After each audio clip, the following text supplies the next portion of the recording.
Oke, kembali lagi kita di podcast Nutrisi Otak miliknya PMB UAC. Hari ini saya kedatangan tamu, yaitu Bu Salis. Bu Salis ini dosen di kampus kita, dosen di Fakultas Tarbiyah. Selamat datang Bu Salis Khoiriyati MC atau psikolog. Iya. Ya, hari ini kita bahas hal yang sudah mendunia, tapi yang belum pernah bisa kita atasi karena memang fenomenanya fenomena sosial. Jadi hari ini kita akan bahas soal bullying. Iya. Soal bullying. Jadi untuk pengantar Bu, memang bullying di perguruan tinggi itu kan tidak hanya berupa kekerasan fisik, verbal, bahkan sampai hari ini dengan perluasan digital itu sampai medsos pun jadi. Iya. Bahkan sekarang ini kan punya istilah sendiri kayak cyberbullying, apa namanya ya, sekedar itu cyberbullying. Nah, hari ini adalah istilahnya cyberbullying yang itu bahkan lebih random. Indonesia sendiri pun terkenal dengan netizen yang Iya. sarkasnya minta ampun, dengan macam-macam lah Bu. Nah, terus juga kalau yang saya baca di sini, saya pegang data. Ini pertama kalinya saya juga pakai laptop karena memang begitu berat pembahasan ini. Berdasarkan konsep Komnas Perempuan tahun 2024 itu sekitar 25% mahasiswa pernah mengalami perundungan verbal maupun sosial di lingkungan kampus. Nah, terkait hal ini, gimana pandangan Ibu fenomena bullying ini kok bisa terjadi Bu? Dan sampai hari ini selalu ada saja pelaku-pelakunya gitu. Ya. Bullying itu tidak hanya terjadi di perguruan tinggi, ya, bahkan mulai dari level anak-anak sampai dewasa itu juga bisa terjadi di semua kalangan gitu ya. Iya, betul. Jadi tidak hanya dari perguruan tinggi. Kenapa bisa begitu? Karena sebenarnya kalau berdasarkan teori psikologi ya, antara pelaku dengan korban itu sebenarnya yang lebih dulu sakit itu pelakunya. Ya, kenapa dia bisa empati, ya, kenapa dia bisa nggak punya empati, kenapa dia bisa melakukan bullying seperti itu ya, sehingga semuanya tertutup ya, empatinya sudah nggak ada. Nah, sehingga dia bisa melakukan bullying. Ini salah satu gejalanya juga ya, kalau mengarah ke psikologi itu lebih ke orang-orang yang melakukan bullying biasanya itu memiliki kepribadian antisosial. Begitu. Ya, jadi ada yang namanya gangguan kepribadian antisosial begitu. Jadi dia secara sosial itu sudah nggak peduli nih, atau self apa ya istilahnya ya. Pokoknya intinya semuanya yang terjadi terserah terjadi aja. Yang penting saya bahagia kayak gitu. Jadi nggak peduli nih orang lain sedih, nggak peduli orang lain mau bagaimana. Yang penting saya bahagia kayak gitu. Walaupun harus menyakiti orang lain gitu ya. Betul, walaupun orang lain harus bagaimanapun terserah, yang penting saya bahagia. Jadi ada orang yang seperti itu, memang ada, secara psikologis memang ada. Biasanya disebabkan dengan apa? Ya, trauma masa lalu. Ya, inner child itu bisa masuk jadi salah satu penyebabnya. Kemudian dulunya dia juga pernah menjadi korban sehingga dia juga bisa menjadi pelaku. Nah, ini teoritis sih sebenarnya, teoritis, tapi secara praktikal itu banyak sekali terjadi dan saya sudah banyak sekali menemukan kasus semacam itu. Tapi tidak juga bisa menjadi pembelaan ya. Nggak juga, saya dulu korban nih, tapi makanya sekarang saya jadi pelaku. Ada pelaku yang mengatakan seperti itu kayak gitu. Jadi dia sadar dong yang dia lakukan itu salah kayak gitu. Tapi kan kalau kayak gitu itu pilihan Bu. Maksudnya ketika kemarin dia menjadi korban, kemudian dia memilih untuk menjadi pelaku, kan ada juga opsi untuk tidak melakukan itu karena dia tahu bahwa hal itu menyakiti. Dia sadar kalau itu menyakiti, tapi itu tetap dia lakukan. Semacam ada salah satu sisi dari diri orang tersebut, individu tersebut yang tidak bisa mengendalikan dirinya. Kayak dia sadar kalau dia salah, itu dia sadar kayak gitu. Dia sadar tapi dia salah, tapi itu tadi karena empati tadi ya. Karena nggak ada empati sehingga ya sudahlah kayak gitu, ya sudah, itu dilakukan saja kayak gitu, nggak apa-apa kok kayak gitu. Nah, itu kan kalau memang dia empati sih Bu. Nah, hari ini kan juga ada yang namanya tren disonansi kognitif yang dimana pelaku ini malah tidak menyadari bahwa yang dilakukan Iya. ini bentuk pembulian. Iya. Bahkan kadang sering saya nemukan itu mereka pakai alibi, ini bukan bullying kok, ini hanya candaan. Nah itu gimana Bu? Atau ada yang kayak gini juga, Jadi dia pantas kok dapetin itu. Ada. Oh Nah, iya. yang kayak gitu. Jadi misalnya nih anak Bang. ini satu kelas beda gitu ya, beda. Jadi beda sendiri. Dia pendiam, introvert, dia nggak bisa menjalin hubungan interpersonal dengan teman-temannya, sehingga dia terkucilkan kayak gitu. Nah, ini kan secara nggak langsung, secara tidak disadari ya, teman-temannya ini mengucilkan kayak gitu. Sebenarnya teman-temannya juga sudah mengajak, tapi ternyata anak ini nggak bisa kayak gitu loh. Anak ini nggak bisa berbaur. Nah, setelah dia tidak bisa berbaur, akhirnya secara tidak disadari teman-temannya juga melakukan bullying. Kayak gitu. Jadi itu ya tadi ya, disonansi kognitif ya. Jadi secara tidak langsung kadang seseorang melakukan sesuatu hal kayak gitu ya. Dia melakukan sesuatu hal kemudian itu tidak sesuai. Nah, jadi bahan nih. Kayak gitu. Nah, sedangkan orang-orang yang melakukan itu tidak menyadari bahwa itu adalah bullying, tapi mereka menyadari bahwa dia pantas untuk mendapatkan itu. Wah, itu agak ekstrim sih sebetulnya. Nah, pernah kan menemukan yang kayak gitu? Pernah. Kalau di lingkungan pertemanan sih, saya juga pernah di salah satu circle pertemanan itu malah punya slogan ini agak ekstrim memang. Walaupun memang saya agak tidak senang di posisi link circle itu. Isinya gini, semakin kita akrab itu dinilai dari semakin sering kita saling membuli. Bahkan itu dibuatkan jadi standar. Dikrecei inilah, disinggung inilah, disuruh dinormalin lah ya, menormalisasi hal-hal semacam itu. Hanya untuk kategori kedekatan. Walaupun saya memahami peran itu sebetulnya. Maksudnya ada kata-kata yang kasar misal. Kata kasar itu memang lebih kita sering keluarkan karena kita akrab dengan orang tersebut.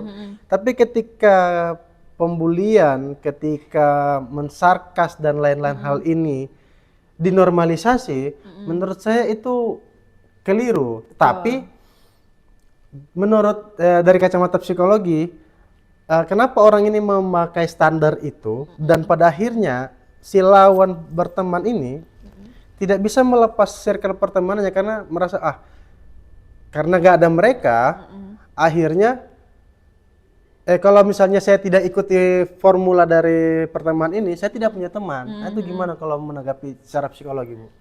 Iya, harus sadar lah ya, harus tahu maksudnya gini, ini toksik nggak jatuhnya, kayak gitu kan? Itu kan jatuhnya kan toksik gitu kan? Dia rela lah dia dibecandain yang di luar batas kayak gitu. Maka kita juga harus sadar bahwa bercanda itu yang bagaimana, yang dalam level normal. Kadang menurut kita bercanda, tapi menurut orang lain enggak.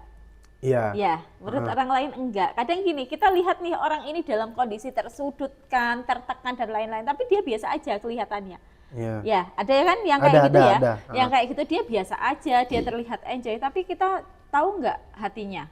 Ya. Betul. Nah, justru yang hal-hal yang seperti itu yang lebih berbahaya. Yang bahaya yang seperti itu lebih bagus ketika dia itu dalam kondisi emosi, dia dalam kondisi tertekan tapi terungkap, daripada dalam kondisi tertekan dia merasa nggak nyaman ya sebenarnya dengan circle-nya karena dia jadi bahan bulian, bercanda yang dilewat batas kayak gitu. Tapi dia nggak bisa keluar dari circle itu, kayak gitu. Tapi yang kira-kira apa Bu yang penyebab ketika korban ini malah lebih sering diam, bahkan malah kebalik dia malah merasa bersalah. Saya sedikit memahami sih, tapi yang mohon penjelasan dari jenengan terkait ini. Kenapa korban itu lebih cenderung untuk diam daripada untuk mengungkapkan? Karena takut.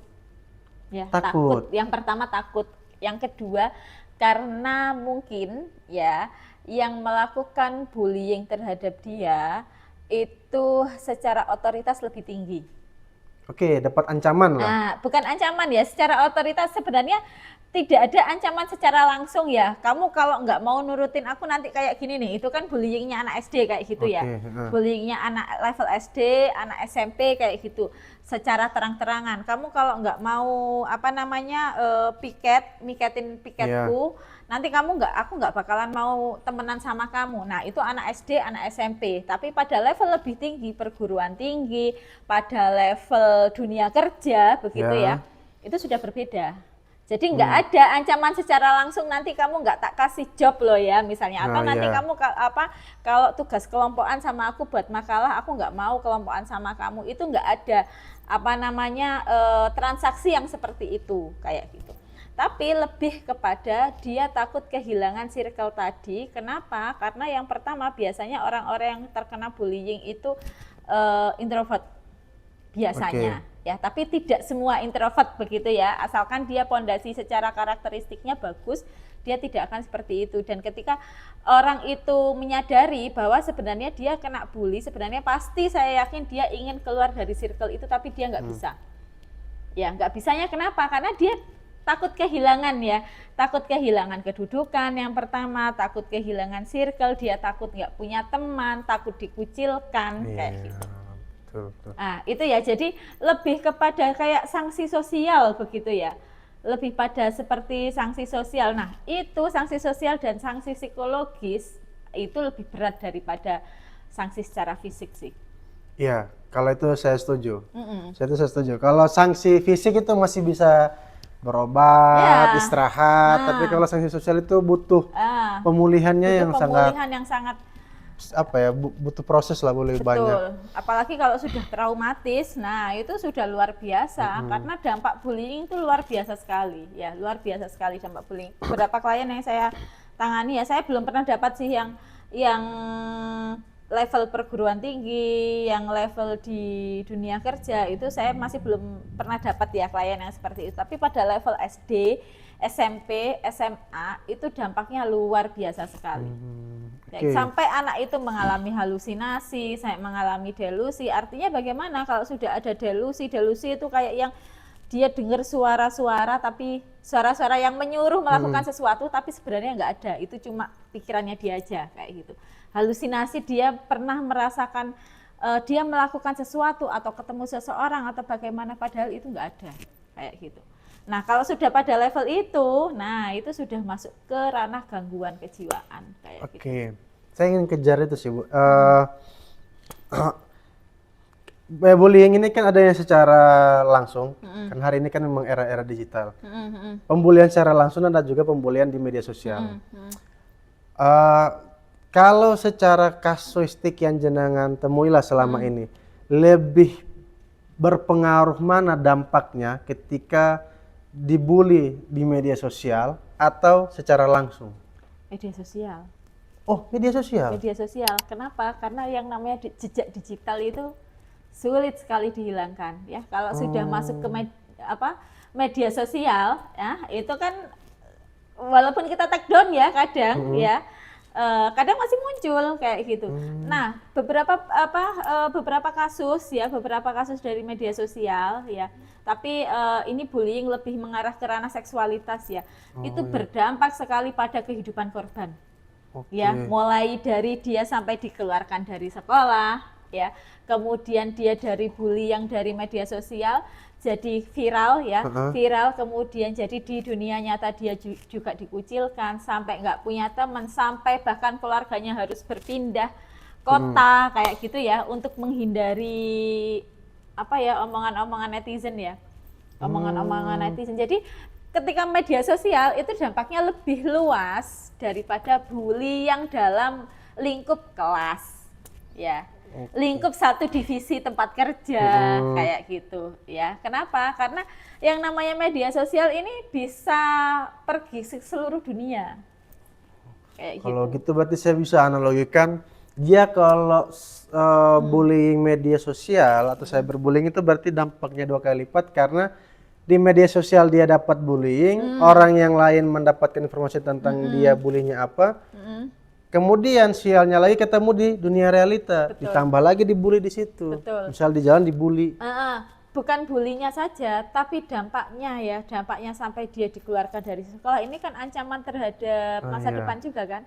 Ancaman terhadap masa depan juga. Nah, dia mau pindah ke sekolah mana ketika sekolah itu tahu dia mengalami kasus semacam itu, mau nerima nggak? Sulit, ya kan? Iya betul. Sulit sekali. Nah, dampaknya luas sekali.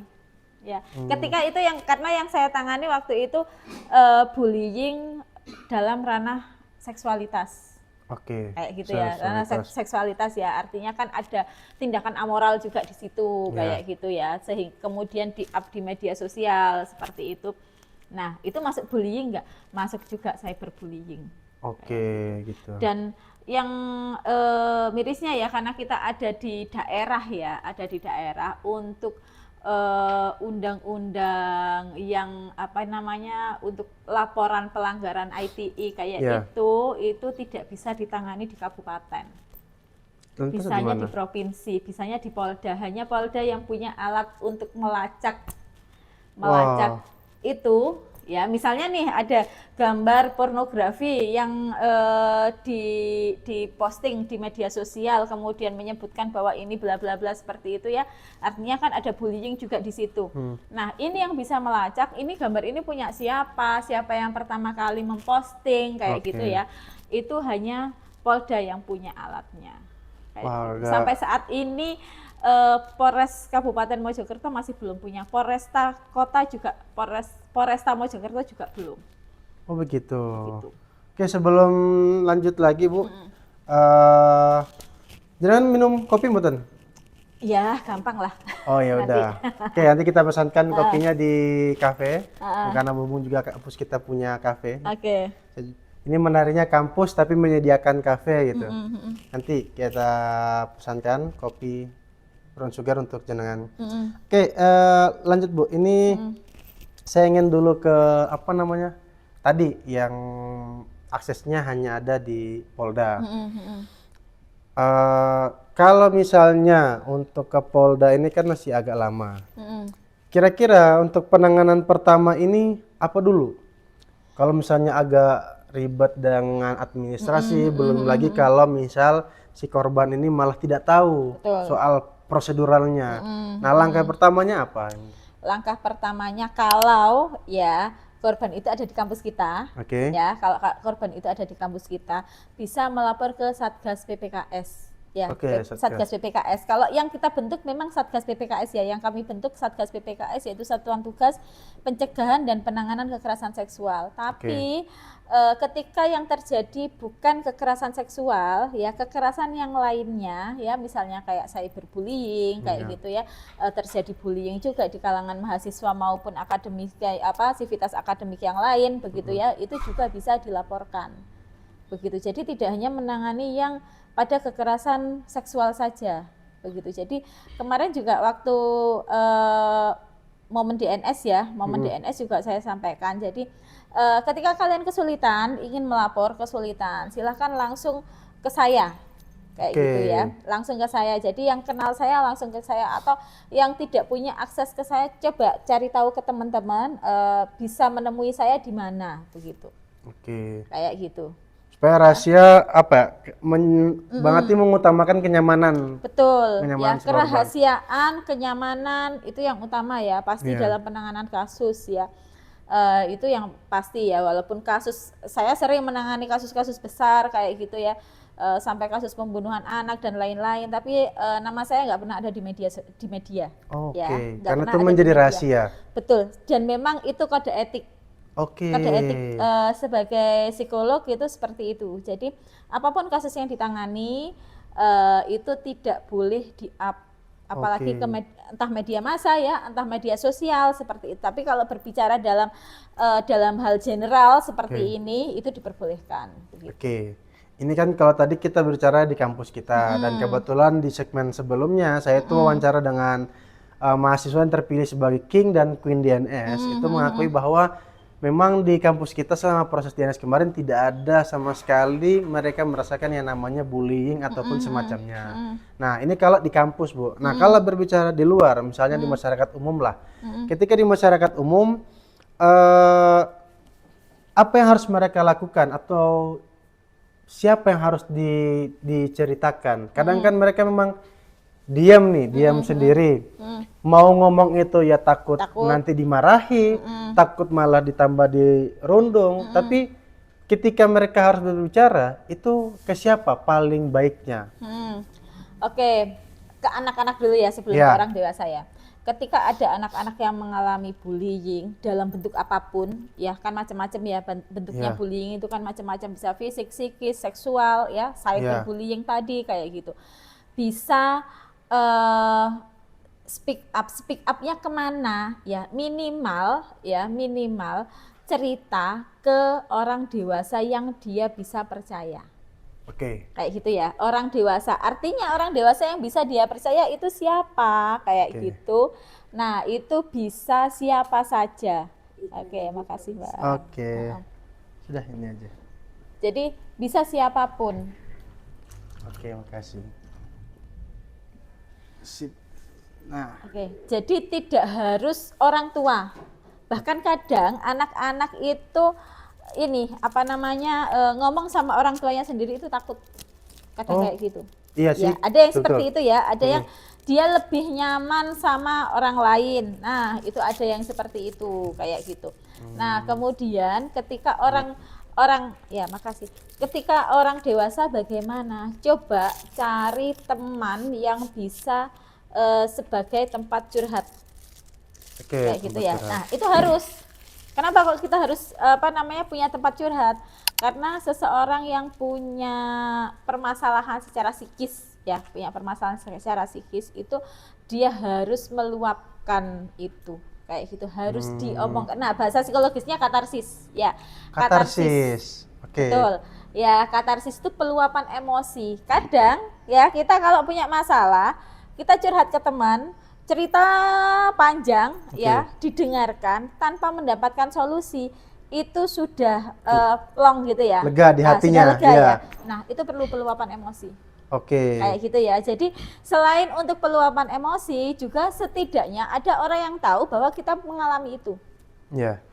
Kalau di itu saya memainkan peran itu, Bu. Saya punya sahabat yang dia memang lega ketika harus sampaikan. Jadi lebih tepatnya saya tuh selalu memegang peran sebagai pendengar yang baik kalau istilahnya. Dan kalau kayak katarsis tadi, katarsis itu sama nggak? Ada teman saya satu lagi tuh menganggap gini, dia mengategorikan dia sering ngeluh dan bagi dia ngeluh itu normal karena ngeluh itu bagian daripada manusiawi. Ini masuk kategori katarsis apa tidak, Bu? Masuk. Oh, masuk. Oke. Jadi nggak apa-apa ya, namanya manusia pasti ada lah ya sisi kadang kita up and down-nya kan kayak gitu. Nah, itu. Nah, kemudian pemerintah kita juga sudah memfasilitasi memfasilitasi yang namanya UPTD Perlindungan Perempuan dan Anak kayak gitu ya. Sampai sana. Ya. Jadi pemerintah ini wajib ya bagi pemerintah kabupaten maupun kota itu wajib memiliki yang namanya UPTD Perlindungan Perempuan dan Anak. Nah, ini sebagai salah satu indikator juga bahwa kabupaten kota itu disebut kabupaten kota layak anak. Kabupaten layak anak. Itu harus punya kayak gitu, harus punya yang namanya UPTD Perlindungan Perempuan dan Anak. Nah, ketika masyarakat punya masalah dia mengalami bullying atau kekerasan yang lainnya ya yang dialami oleh perempuan dan anak, melapornya kemana? Bisa ke UPTD Perlindungan Perempuan dan Anak. Atau kalau laki-laki gimana, Bu? Kan perempuan dan anak tuh ya. Nah, kalau laki-laki kan nanti gitu kan. Dikiranya kan ada diskriminasi, kan cowok juga berhak, bisa kena kekerasan kayak gitu kan. Lapornya kemana kalau laki-laki? Kalau laki-laki lapornya langsung ke kepolisian. Oke. Mau polsek, polres? Polsek, polres. Yang bisa dijangkau. Terdekat lah ya secepatnya. Yang bisa dijangkau kayak gitu. Nanti kalau di polsek tidak bisa tertangani, biasanya dialihkan ke polres. Begitu. Oh begitu. Dalam artian terjangkau itu bukan karena lokasi, tapi penanganannya. Penanganannya. Ketika bisa ditangani di tingkat polsek, akan ditangani di tingkat polsek. Kalau di polsek dirasa tidak mampu, ya harus ke polres, naik. Ke polres. Oh begitu. Gitu, ya. Kalau kayak cyberbullying itu kan nggak bisa jelas di polsek ya. Nah itu naiknya ke polres. Nanti polres juga yang menangani juga pasti dari Polda. Oh begitu. Berarti Berarti bukan tidak ada penanganan yang dilakukan di Polres, tapi ada bagiannya Betul, sudah dibagi. betul. Nah itu levelnya, lihat levelnya juga. Oke. Kalau bisa ditangani di Polres juga ngapain ke Polda? Oh iya, Kayak gitu ya. betul-betul. Oke, itu yang perlu diluruskan berarti ya Bu ya. Kalau cyberbullyingnya misalnya ya, kan ada nih kasus cyberbullying yang pelakunya orang Sumatera, korbannya orang Jawa.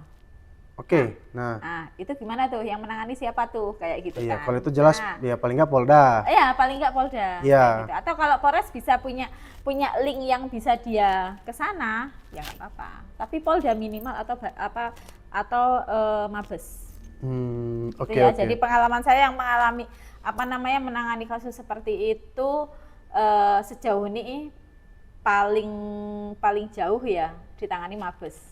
Oh, tangani Mabes. Iya. Sampai Mabes. Sampai Mabes, tapi itu sampai ke ranah seksualitas ya, sampai ke ranah seksualitas. Berarti memang paling dominannya tentang seksualitas. Betul. Kalau Oke. yang dilaporkan ya, Iya. yang dilaporkan, yang tidak dilaporkan kan mungkin lebih banyak lagi. Oh iya, betul Begitu. juga. Atau mungkin kadang orang itu kayak gini ya, cuma diejek aja sih, ngapain dilaporkan? Oh iya, Nah, menormalisasi lagi. Betul, ya ada normalisasi seperti itu. betul. Kadang bahkan ada yang sampai yang namanya kan ada yang namanya undang-undang TPKS ya, undang-undang tindak pidana kekerasan seksual. Ya. Nah, dalam undang-undang tindak pidana kekerasan seksual itu tidak boleh yang namanya kekerasan seksual itu diselesaikan secara kekeluargaan. Ya, Oke. itu nggak bisa kayak gitu. Nah, itu ya untuk melindungi korban, karena kenapa? Banyak sekali yang orang itu ngomong kayak gini. Maaf ya, perilaku Ya, oke. sodomi misalnya ya. Iya. Perilaku sodomi cuma kayak gitu aja kok, ngapain dilaporkan? Kan kasihan tuh jadi di penjara kayak gini. Nah, gak kasihan sama korbannya. Betul. Ya, Nah, ya. gak kasihan nih sama korbannya. Iya. Korbannya ini luar biasa loh kayak gitu ya, luar biasa bagaimana secara psikologis dia pasti tertekan, Betul, ya. begitu ya. Dia untuk menetralkan lagi rasa traumatisnya itu luar biasa sekali perjuangannya kayak gitu kan, dan itu tidak bisa dikembalikan. Iya, ya betul. Kan? Nggak bisa dikembalikan. Ada yang pernah bilang, saya itu bisa kok dikembalikan. Saya langsung jawab, iya bisa, tapi prosesnya lama dan itu kamu tidak lalui. Betul. Dan tidak semuanya orang ketika Iya. orang itu ketahanan dirinya lemah, maka ya pasti akan drop kayak gitu. Iya. Tapi kalau orang ini secara karakteristik kuat dan tidak mudah terpengaruh, nah itu dia akan bisa. Apalagi anak-anak korbannya. Oke. Ya kan? Terkait tadi Bu, saya ingin yang program pemerintah yang UPPD itu masyarakat kalau mau tahu itu gimana cara mencari tahunya? Oh, ini di sini tempatnya Di UPPD. Google ada. Oh, Google aja. Google ada. Cari UPTD Perlindungan Perempuan dan Anak Kabupaten Mojokerto, itu sudah keluar mapnya, ininya sudah keluar. Oke, ada juga kontak di sana Bu ya? Ada juga kontak di sana, ada email, ada IG, Oke. kayak gitu ya. Medsosnya ada, kayak gitu. IG sih sejauh ini yang mereka punya IG. Oke, Kayak lengkap gitu. itu ya. Iya. Oke, itu kalau dalam sisi pemerintahan. Kita kembali ke sisi yang circle lebih kecil lagi Bu. Menurut jenengan, peran teman itu dalam mencegah dan menanggapi bullying itu seberapa penting? Karena setahu saya kan kita juga harus pandai-pandai memilih dan memilah berteman. Betul. Menurut jenengan gimana posisi teman?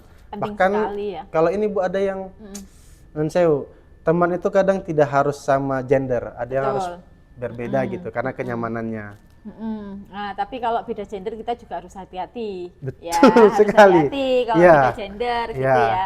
Jadi harus tahu nih, mana nih batasannya nih, kalau saya berteman dengan yang beda gender, itu saya harus bagaimana kayak Ya. gitu. Apalagi kan kalau kampus kita kan kampus berbasis pesantren lagi Iya, ya. betul. Nah, kita harus hati-hati kayak gitu ya, apalagi dengan isu-isu yang yang inilah ya.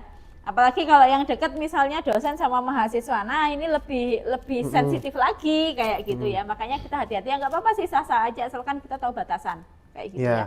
Dan peran teman itu penting sekali. Peran teman itu penting sekali. Makanya ada yang namanya konselor sebaya. Di prodi saya ya, kebetulan saya kan di prodi PIAUD ya, itu kami sudah membentuk yang namanya UKM Counseling Corner. Oke. Kayak gitu ya. Nah, itu merekrut mahasiswa untuk bisa menjadi konselor sebaya. Ya. Nah, seperti itu ya. Jadi kan mereka nih yang lebih dekat sama teman-temannya. Ya, ketika ada teman yang kelihatannya anak ini punya masalah nih. Nah, yang bisa mendekati sesama mahasiswa, mereka mau ngomong langsung ke dosen pasti takut. Mungkin sungkan Ya, gitu ya. atau berbagai pertimbangan lah Ya, ya, berbagai betul. pertimbangan. Takut nih kalau masalah saya yang tidak bagus ini ya, yang misalnya nih ini aib nih harus ditutupi. Ya. Masa dosen tahu kayak gitu ya. Nah, ini bisa diatasi oleh konselor sebaya kayak gitu. Jadi Oke. mereka dibekali dengan teknik konseling ya. Caranya bagaimana nih supaya temannya ini bisa terbuka, bisa mengungkapkan, kemudian bisa memberikan intervensi kalau masalahmu seperti ini kamu harus melapor untuk speak up kayak gitu ya. Yeah. Untuk berani speak up nanti resikonya bagaimana. Nah, itu nanti bisa diatasi kemudian. Oke. Gitu. Berarti konselor sebaya ini memang sudah didesain untuk mempersiapkan. Betul.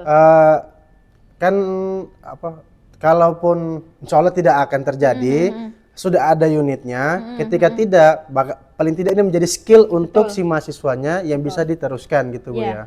Iya. Oke. Iya, salah satu skill dan itu juga ini ya, kalau menurut saya lebih efektif ya daripada konseling ke dosen. Biasanya kalau konseling ke dosen itu kalau sudah masalahnya tumpuk dan memang sudah anak ini sudah banyak dosen yang ngomong anak ini seperti ini nih, baru dipanggil kaprodi, kemudian anak ini harus dikonseling nih kayak gitu. Iya.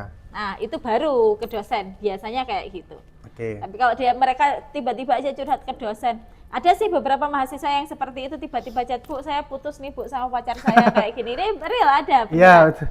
Ya. Oh, sampai Ya, tapi saya sekarang foto-fotonya padahal sudah saya buangin semua Bu, tapi saya nggak bisa lupa kayak gini. Nah, ada yang seperti itu juga ada, nggak apa-apa silahkan kayak gitu ya, karena memang butuh ya, daripada dia curhat ke sembarang orang kayak gitu ya, lebih baik nggak apa-apa. Tapi kalau WA saya biasanya ya mungkin slow respon, ya harap maklum kayak gitu ya.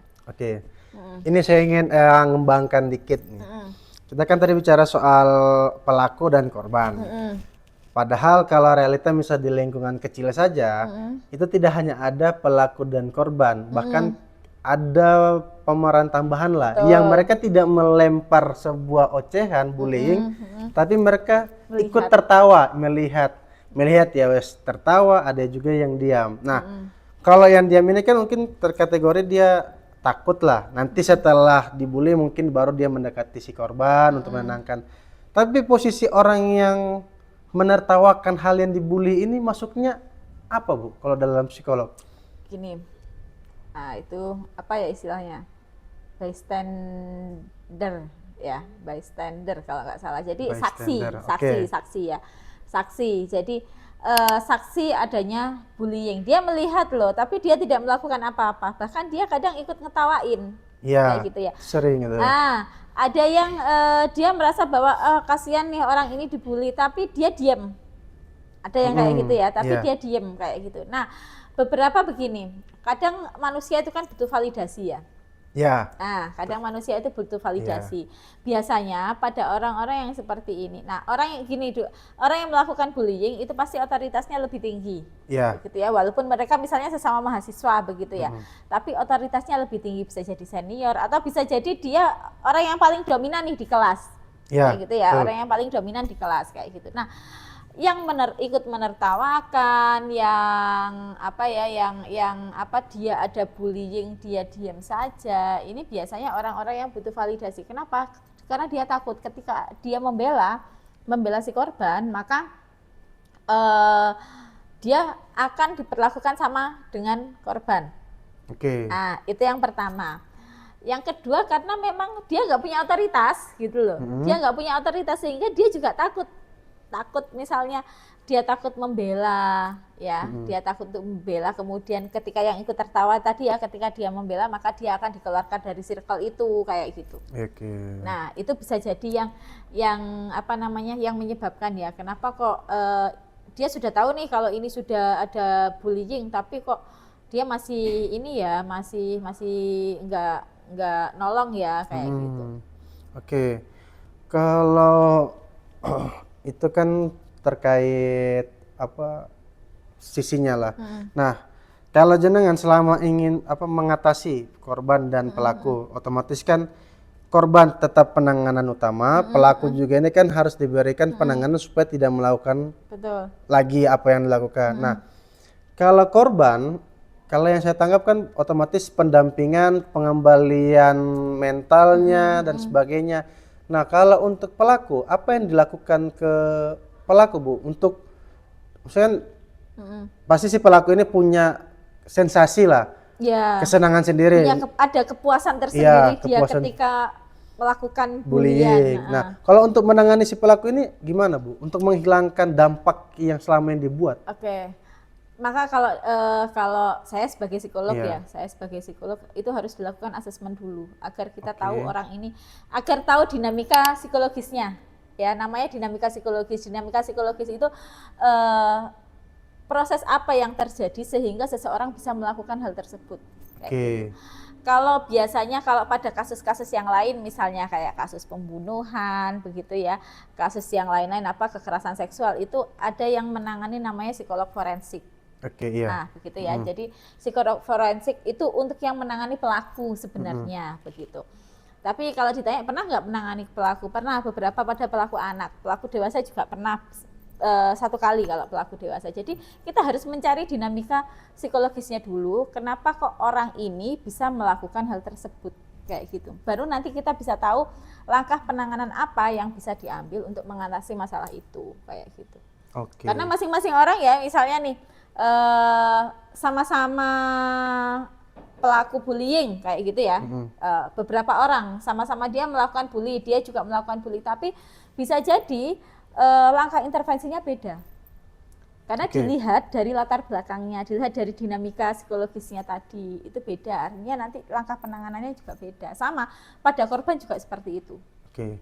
Itu kan kalau dia secara langsung, Bu. Nah, ini menyangkut ada isu yang sempat viral belakangan ini yang sebetulnya masih belum jelas sih kepastian seperti apa. Cuman poin penting yang ingin saya ambil itu ada fenomena yang menarik sebetulnya tapi memprihatinkan sekaligus karena bahkan yang sudah meninggal pun masih dibully.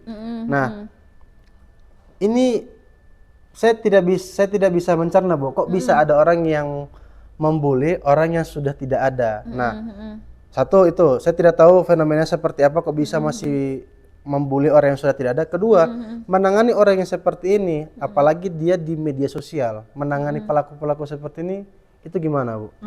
Nah, yang pertama mungkin kayak harus ada ini ya, penanaman empati ya.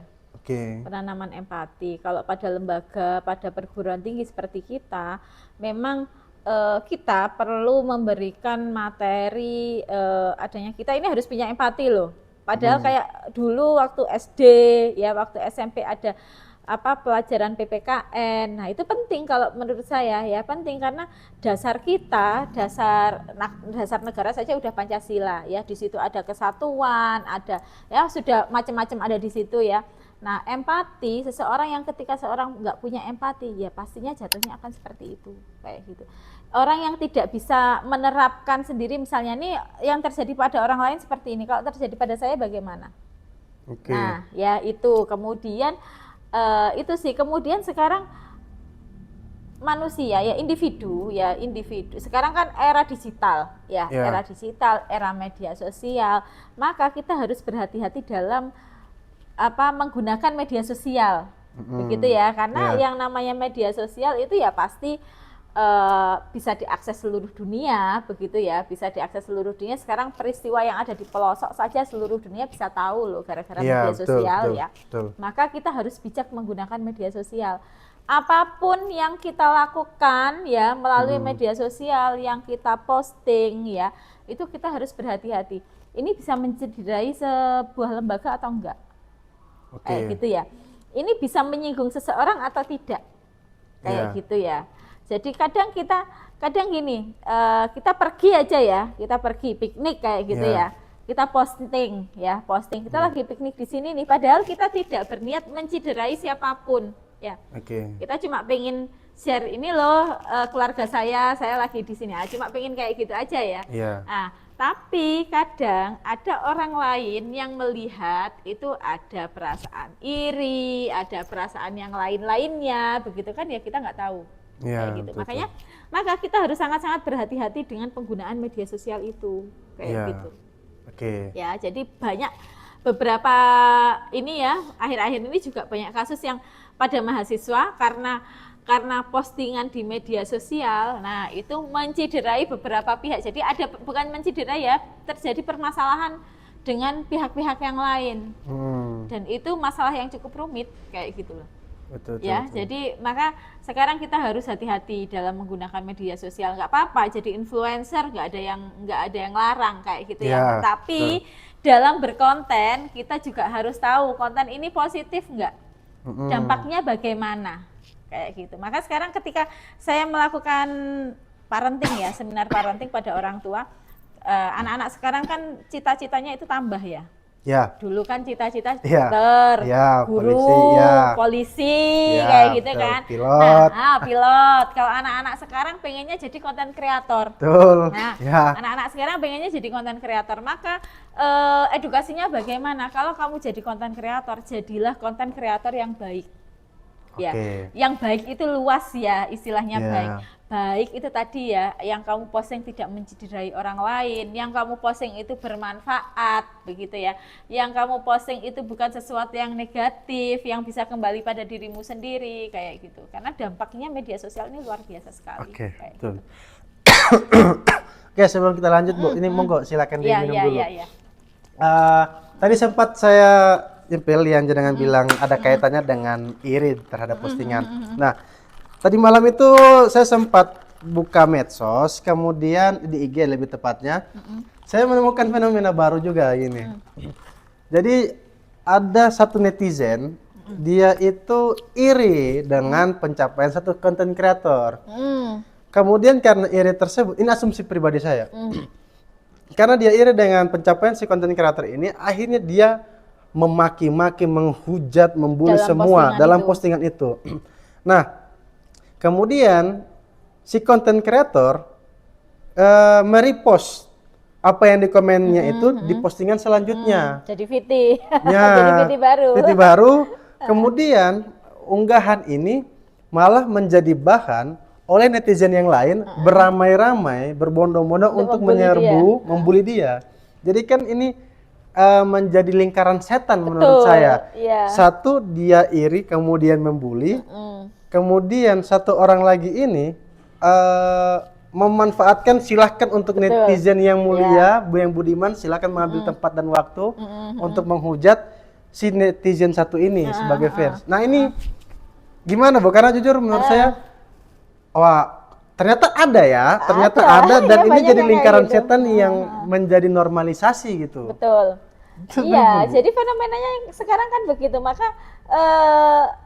saya bicara ya, saya sebagai pengamat ya, mengamati ya, yang mengamati media sosial itu, kalau kita tidak siap dihujat ya jangan main medsos. Ya. Kalau nggak siap dihujat ya jangan main medsos. Kalau nggak siap dibully di media sosial ya jangan main medsos kayak gitu. Saya nggak main medsos, tapi saya penikmat aja lah ya. Kadang di waktu senggang scroll kayak gitu aja. Tapi saya tidak pernah membuat konten, memposting itu jarang sekali. Palingan di WA kayak gitu. Kalau WA itu kan lebih private begitu ya. Kalau WA kan lebih private. Kalau IG, TikTok, FB itu enggak pernah sama sekali begitu ya. Tapi saya mengamati fenomena itu. Ya banyak kan influencer yang semakin dihujat maka semakin FYP. Ya, semakin dihujat maka semakin FYP, dolarnya semakin banyak. Kan intinya kayak gitu, cara kerjanya kan begitu. Maka mereka sebagai influencer akan membuat ya video-video atau konten-konten yang membuat orang lain saling pro dan kontra. Nah, semakin ramai kontennya maka dolarnya akan semakin naik. Ya, fenomenanya itu aja sih sebenarnya. Dan masyarakat biasanya yang sebagai netizen, nah mereka tidak menyadari itu kayak gitu loh. Mereka nggak menyadari itu, malah hujat sana, hujat sini. Nah, bahkan sama konten kreatornya ya senyum-senyum aja. Ini nih ada yang ngehujat nih, apalah jadi VT kayak gitu. Jadi ide, malah dia jadi ide konten kayak gitu. Berarti secara tidak langsung kayak gitu. Sebetulnya itu salah satu perilaku yang memprihatinkan sebetulnya Bu ya. Tapi dinormalisasi untuk sebuah untuk sebuah pencapaian tertentu, entah untuk kesenangan sensasi sendiri atau dolar tadi, keuntungan secara media sosial. Kadang ada yang kayak gini ya, bukan saya meng-underestimate berita-berita tentang politik dan lain-lain. Ada beberapa orang itu yang sangat menghayati, ya kalau saya bilang sangat menghayati ya berita-berita yang ada di medsos. Nah, kemudian itu jadi kayak beban begitu ya. Ini nih, si ini nih kayak itu sama si ini nih kayak gitu. Ngapain kamu memikirkan hal-hal semacam itu? Pikirlah dirimu sendiri kayak gitu kan. Ya harusnya kan begitu ya. Kalau saya sih, saya cuma mengamati saja, tapi tidak pernah menjadi si ini misalnya si politisi A menghujat si politisi B kayak gitu-gitu. Kayak gitu-gitu. Nah, itu jadinya ya itu tadi bisa jadi bullying lewat di media sosial ya seperti itu, sampai ada konten kreator yang menutup komentarnya ya menutup akses komen. Nah, itu juga salah satu upaya ya supaya dia tidak dihujat, supaya dia tidak dibully. Nah, itu kan termasuk cyberbullying juga. Ada yang sampai melaporkan komentar-komentar yang negatif di ininya. Maka ya saya bilang ya, kalau kamu tidak siap untuk dihujat di medsos ya jangan main sosmed. Oke.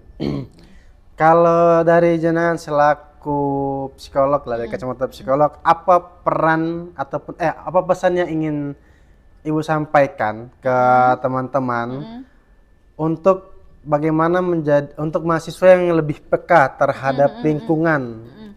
Itu gimana? Ya, kita harus peka ya terhadap lingkungan. Jadi ketika kita melihat lebih peduli, aware terhadap lingkungan. Ketika kita melihat ada teman kita yang berbeda, ya, yang melihat teman kita yang berbeda itu jangan dikucilkan atau ya itu ya. Jadi tetaplah ya saling dirangkul kayak gitu, karena sekarang pendidikan saja mulai SD, SMP, SMA itu sudah inklusi semua loh kayak gitu ya. Sudah inklusi semua. Jadi kita harus ramah terhadap inklusi. Kenapa? Karena semua orang itu berhak menyandang pendidikan, dia berhak untuk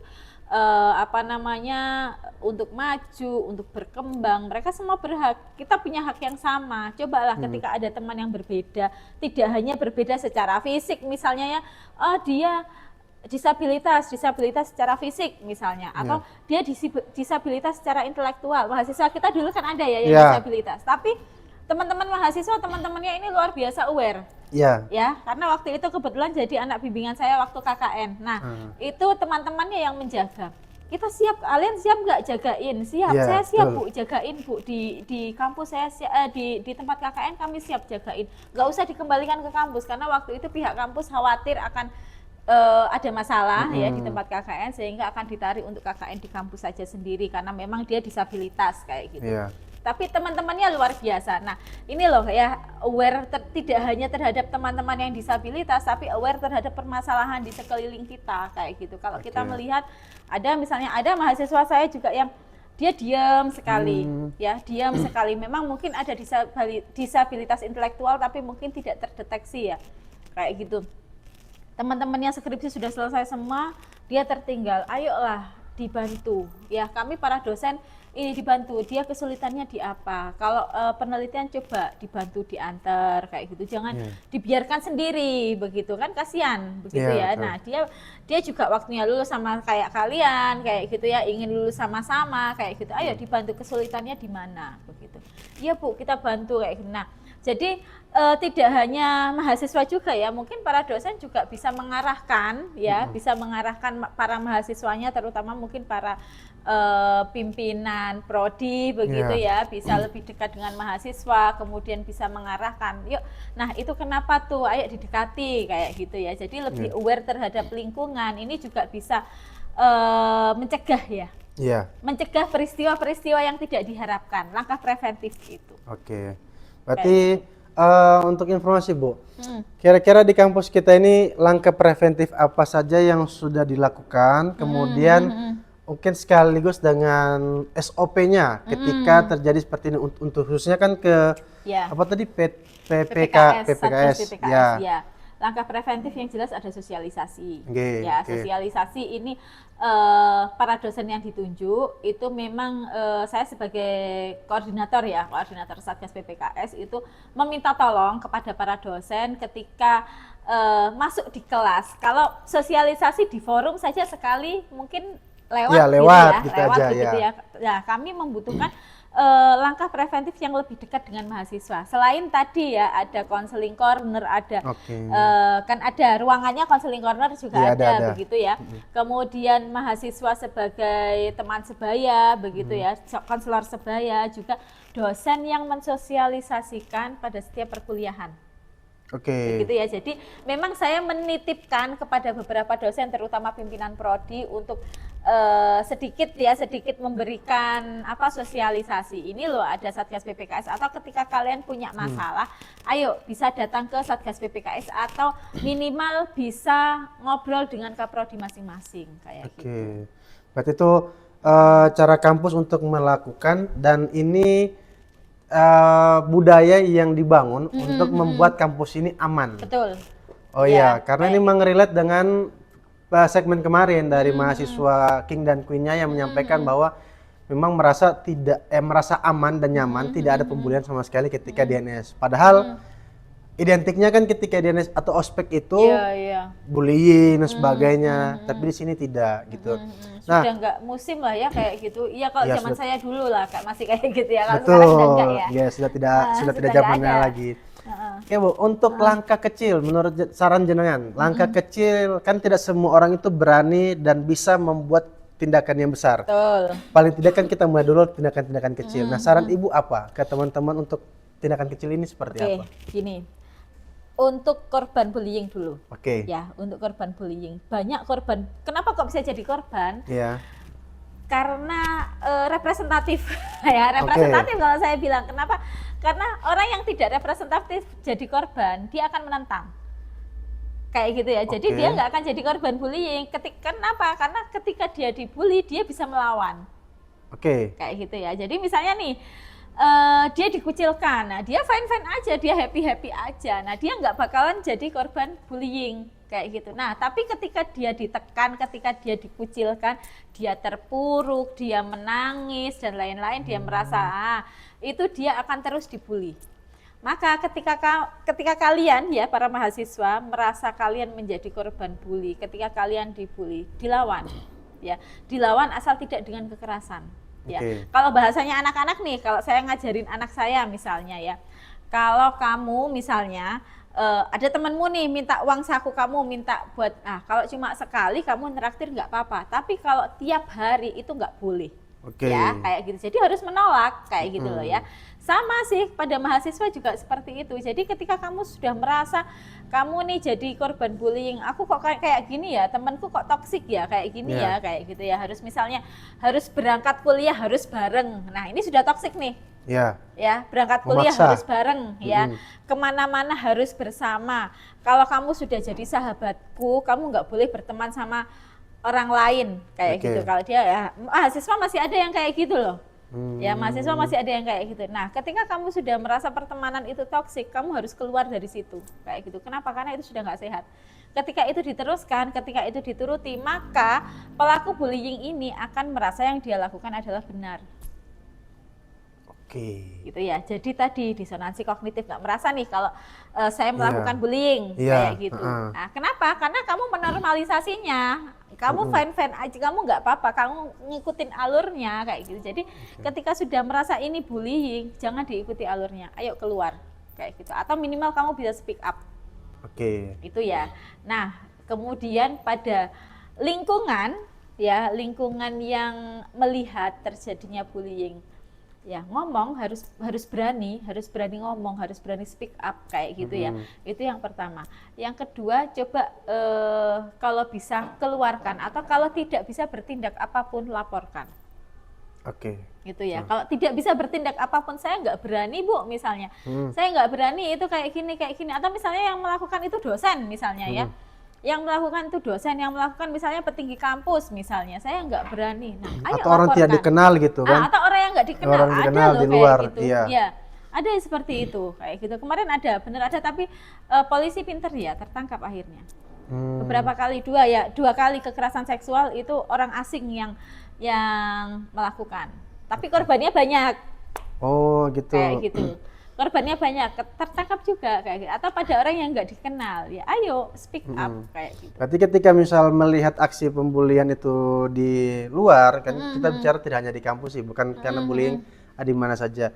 Ketika yang dibully ini kita tidak kenal, kemudian dibully oleh orang yang kita tidak kenal juga, ya harus berani untuk membela gitu, Betul. speak up juga. Iya.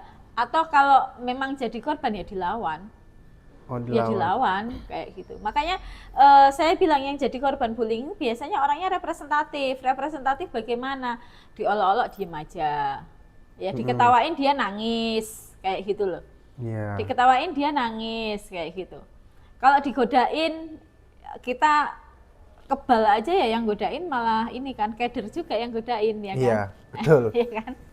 Jadi memang kuncinya harus butuh mental yang kuat juga, Bu ya. Ya. Nah, penanaman mental yang kuat itu sejak kapan? Ya sejak anak usia dini. Oke. Kalau yang udah terlanjur gini, Bu, Yang terlanjur dewasa tapi mentalnya nggak kuat itu akan lebih sulit sekali.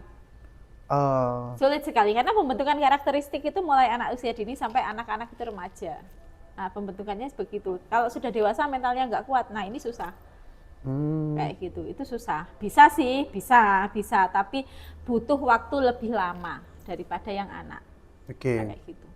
Mungkin kalau dari kalau saya sih kalau di diskusi teman-teman itu yang pernah kita sepakati bersama untuk kita yang bukan jadi korban tapi melihat ataupun kita yang tahu itu membahasakan ya ayo cerita ada aku di sini. Mungkin itu kalimat yang sederhana tapi itu membangun untuk si korban. Setuju nggak Bu kalau itu? Setuju. Oke. Ya, setuju sekali.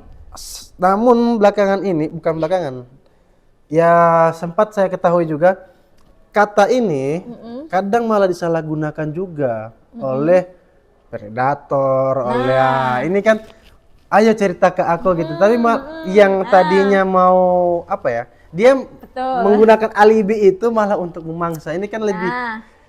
Nah ini gimana? Maka kita harus tahu batasan tadi loh.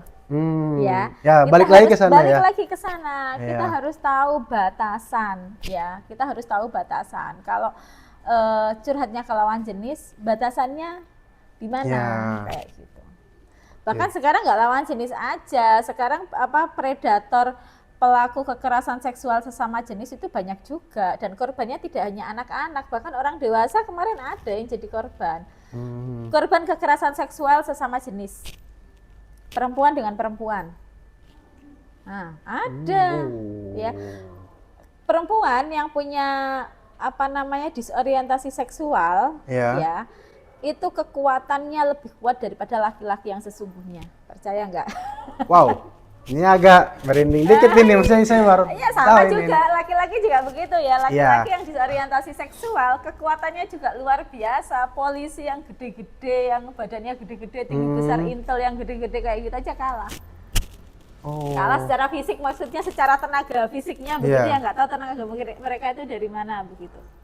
Biasanya seperti itu, kayak gitu. Wah ini memang luas ini sebetulnya pembahasannya ini.